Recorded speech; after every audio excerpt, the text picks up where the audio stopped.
This system was designed to keep you informed in the event of an emergency. Something we used to hear once a week, once a month, once a year, simply vanished from our lives when it came to watching cable television.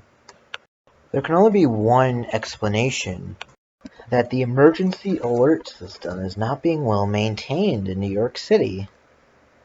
And I would just like to remind everyone that Notify NYC in no way replaces the emergency alert system. So when my cell phone played an emergency alert, my first instinct was to tune to news station, which didn't tell me what was going on either, and no clear activity from the emergency alert system. Now I think that's all I needed to say, and I made my point.